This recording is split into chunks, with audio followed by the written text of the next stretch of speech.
უძველესი დროიდან საქართველოს მთაში ყველა მნიშვნელოვანი დღესასწაული თუ რიტუალი ლუდთან იყო დაკავშირებული. აქ ლუდის ხარშვის ტრადიციები დახვეწილი, წარმოების პროცესი კი მდიდარი და მრავალფეროვანია. დამზადების ტექნოლოგია რამდენიმე ეტაპს მოიცავს. ლუდისთვის აუცილებელი ნედლეული ქერია. სარიტუალო სასმელი ტრადიციულად სპილენძის ქვაბში იხარშება. როგორ შემოინახა მთა ლუდის მოხმარებისა და ხარშვის ტრადიციები? ამ საკითხის შესწავლით საქართველოს პარლამენტის სოფლის მეურნეობის კომიტეტი შექმნილი სამუშაო ჯგუფია დაინტერესებული, რომლის მიზანიც მომავალი წლის მარტში საქართველოს მთიანეთში ლუდის ხარშვის ტრადიციული მეთოდის იუნესკოს ნომინაციაზე წარდგენა.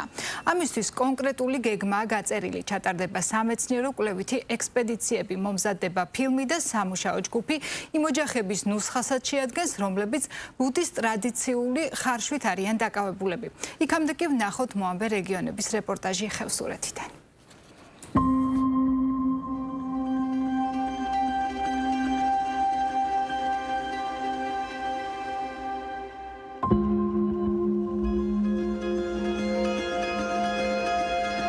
გორშეღმის ხეობის ცენტრალური ნაწილი ბაცალიკო.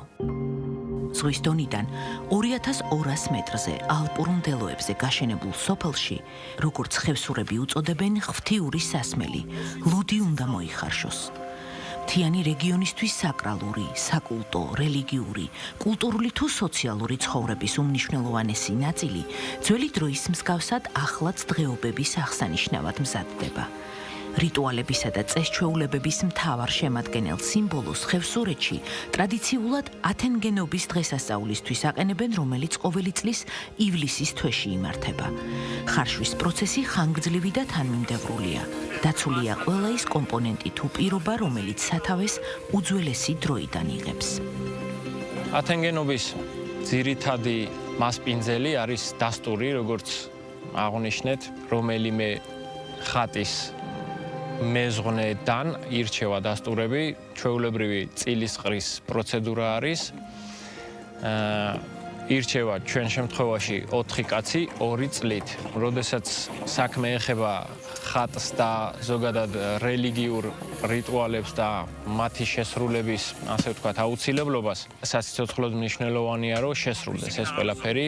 4 კაცი ზუსტად მაგიტომ არის საჭირო, რომ ერთს მაგალითად არ დააწვეს ამდენი ადამიანის პატივისცემა და მასპინძლობა. ლუდის დამზადების ტექნოლოგია რამდენიმე ეტაპს მოიცავს. საუკეთესო ხარისხის ქერს ხევსურები ფორის მოსამზადებლად სამმაგი ოდენობის წყალში აზავებენ. მთაში ქერის მოყვანა საუკუნეებს ითვლის და მარცვლოვანი კულტურის უნიკალური ჯიშების არსებობას ენდემურ გარემოს უკავშირდება. ქერი ხორბალზე ადრე მწიფდება და მისი მოყვანა ზღვის დონიდან 1300 მეტრის სიმაღლეზეც არის შესაძლებელი. სწორედ ამის გამო ლუდის დამზადების ყველაზე გავრცელებული ნედლეული ქერია. სარიტუალო სასმელი ტრადიციულად სპილენძის ქვაბში იხარშება. უნდა უგრიო ყოველთვის ყველა იმაზე. არ მიიწვას დაბლა ძირზე. უწევს 1-5 საათი მაინც დუღილ. დადგეს კაი. აი ლუდი. გასქელდება მე ეს კაი როც რაც მე სახარშო. სკელდება მე უნდა გადაიღო მეშოკებში, უნდა ჩაასხა, დაწურო და დააყენო. საქმეს. დაიწყო კარგად გასუფთავდეს. პროცესს ხანგრძლივი დრო სჭირდება. დასტურების, იგივე სალოცავის მასპინძლების მხრიდან კიდევ უფრო ვრცელი სამზადისი ხარშვის დაწყებამდე, რადგან მთიან რეგიონში ლუდი არასდროს განიხილებოდა როგორც რიგითი სასმელი. ათენგენობამდე დასტურები რამდენიმე კვირა ასკეტურ ცხოვრებას იწყებენ, ძირითადად მარხვით. როგორც გვიყვებიან, თითოეული წესჩვეულება მამა პაპისგან მოდის და მომდევნო თაობას გადაეცემა. რწმენა, ხატის პატივისცემა არა მხოლოდ ვალდებულება, არამედ სალოცავის ყმის კეთილდღეობის განმსაზღვრელია. ბაცალიკოს სალოცავის მრევლი იგივე ყმა, 7 სოფლის მოსახლეობა და დამატებით 3 გვარის წარმომადგენლები არიან. გიორგი არაბული აღნიშნავს, რომ წლების განმავლობაში ხევსურეთიდან ბარში მიგრირებული მოსახლეობა მშობლიურ კუთხეში თავს სწორედ დღეობებისას იყრის. დღესასწაულებია ის გამაერთიანებელი ბირთვი, რაც ადგილობრივებს ერთმანეთთან და ტრადიციების უწყვეტობასთან აკავშირებს. პირველად მე ამ სალოცავში მივებარე 2008-ში. მაშინ ვიყავი 20 წლის. როგორ სიმართლე რომ გითხრათ, იმ მომენტში მე არ მიმიღია მონაწილეობა, რომ აქ დაგვახვედრეს ეს ლუდი და წლები გავიდა, მე თვითონ მომიწია დასტურობა სალოცავში და უკვე ჩემ თავზე გამოცადე ეს დიდი სიხარული და ბედნიერება თუ რას ნიშნავდა ეს პასუხისმგებლობა, თვითონ ეს ლუდის დუღების ტრადიცია. ზუსტად ამიტომ მე რო არ მქონია ეს ყველაფერი, მინდა რომ ჩემ შვილს ქონდეს და ახსოვდეს იმ პატარაობიდან, თუნდაც იმ 8 წლიდან მოყოლებული დღემდე და მომავალშიც, რომ აი ეს ყველაფერი დაიმახსოვროს და იცოდეს. ბაცალიკოს სალოცავში ლუდის ხარშვის პროცესი სულ რამდენიმე წელია აღდგა. წლების განმავლობაში სარიტუალო სასმელი ათენგენობის აღსანიშნავად ხევსურებს ბზასახით მოჰქონდათ აღნიშნულ ტერიტორიაზე. ტრადიციის უწყვეტობისთვის სალოცავის მიმდებარედ არსებულ საქვაბეს ადგილობრივების ძალისხმევით რესტავრაცია უტარდება. ამ ნაგებობაში ინახება ყველა საჭირო ინვენტარი. ესეც აუცილებელი პირობაა სასმელის მომზადებისთვის, რათა ის ატმოსფერო და განწყობა შეიქმნას, რომელსაც წინაპრები საუკუნეების განმავლობაში მისდევდნენ.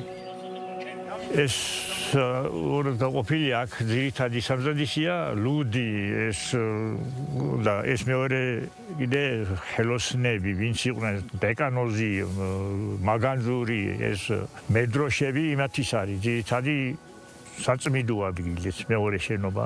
სხვა ვერავინ ვერ შედის. სამი საკლავი უნდა რომ შევიდას და კიდევ ახალ წევრად ხდება შემთხვევაში. და იქ კეთდება ძირითადი რიტუალი, ჟამის წირვა, როგორიც არის თასები, ლუდით, იმ ყველაფრით იქ არის რა ძირითადი. აქ კიდე სასტუმრო ადგილია ეს მეორე, ეს აი ყველა შეგვიძლია მოვიდეს და საკლავი დაკლოთ და ილოცოს. ამის იქით იმათ გარდა ვერავინ ვერ გადადის სიმხარისე.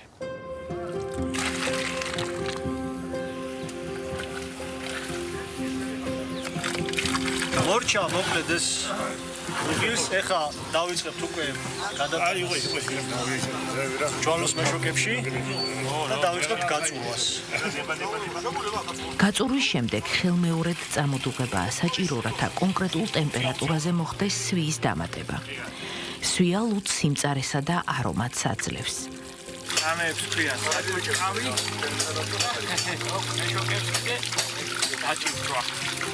როგორც ლუდის ხარშვის პროცესში, ისე დღესასწაულზე მხოლოდ მამაკაცები დაიშვებიან.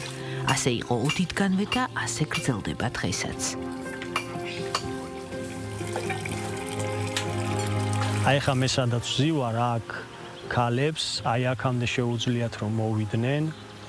და ბიძებისგან მახსოვს რომ აი აქ ქვევით არის ლეკი და იქაც იკლებოდა საკლავები და ზარი ირეკებოდა და ქალბატონები ვინც აქამდე მოდიოდა მე აი ესე გორას ჩაყვებოდნენ და აი კუთხეში იქით დადგებოდნენ და აი ამ მთლიანი ამ ღია ტერიტორიის გადმოლა არ შეეძლო. ხო, მესმის ახლა რთულია, მაგრამ რა ვქნათ, ესია ჩვენთან ეს წესი და ძალიან მკაცრად კონტროლდება იმ თავიდან დღემდე.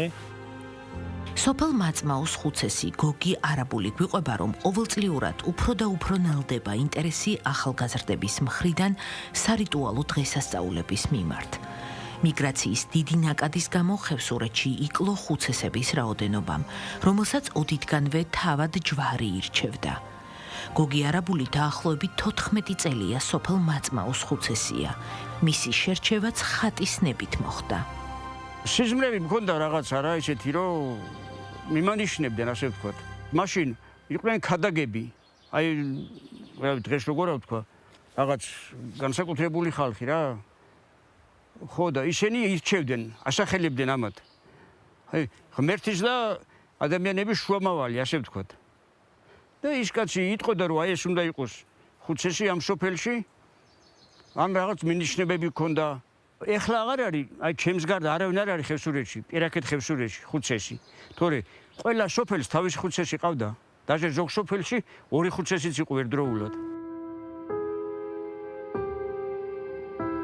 ხატობის დღესასწაულზე საქართველოს მთის ხალხის მსვლელობის ამსახველი კადრები პირველი არხის არქივში მოვიძიეთ. ქვეყნის გასაბჭოების პირველი წლებია. კიდევ არაერთი აწლეულის ამსახველი ვიდეო მასალა აღმოჩნდა ტელევიზიის უნიკალურ საცავში, რომელიც საქართველოს როგორც უძველესი ცივილიზაციის მქონე ერის მიერ ლუდის ხარშვის უწყვეტ ტრადიციას ადასტურებს.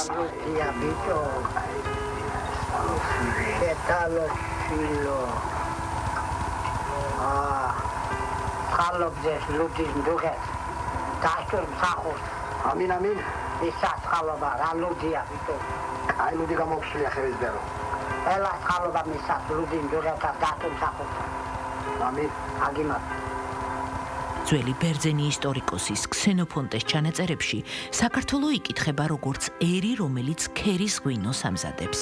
არამატერიალური კულტურული მემკვიდრეობის ძეგლის სტატუსის მინიჭება და ლუდის ხარშვის პროცესის უწყვეტობა ძველი დროიდან დღემდე გახდა განმსაზღვრელი. საქართველოს მთიანეთში ლუდის ხარშვის ტრადიციის მეთოდი იუნესკოს ნომინაციაზე წარგვედგინა. ეს ნომინაცია უკვე სახელმწიფოსაც გარკვეულ დამატებით ვალდებულებას გაუჩენს, რომ მაქსიმალურად დაიცვას და განავითაროს ლუდის ხარშვის ტრადიციები. რა თქმა უნდა, ამას ძალიან დიდი მნიშვნელობა აქვს ზოგადად ჩვენი ქვეყნისთვის, ჩვენი ქვეყნის პოპულარიზაციისთვის და ასევე იმისთვის, რომ მაქსიმალური ყურადღება მიექცეს კონკრეტულ დარგებს. ეს მოგვეხმარება როგორც გაცოცხლებაში ძველი ჩვენი ტრადიციების, ადათ-წესების, ასევე ხელშეუწყობს სხვადასხვა მიმართულებას, თუნდაც ტურიზმის განვითარებას, ასევე შესაძლებელია რომ შევქმნათ უკვე დამატებითი პროდუქტები, რაც საინტერესო იქნება მომხმარებლისთვის. ასევე მნიშვნელოვანია დიალოგისთვის, მაგალითად კულტურული დიალოგისთვის. ლუდს საფუარი შეერია და ასეთ დაყენდება დაახლოებით რამდენიმე დღის განმავლობაში. 25 ივლისამდე, როცა მთიელი მთას დაუბრუნდება და საქართველოს ისტორიული კუთხე ათენგენობის დღესასწაულს აღნიშნავს.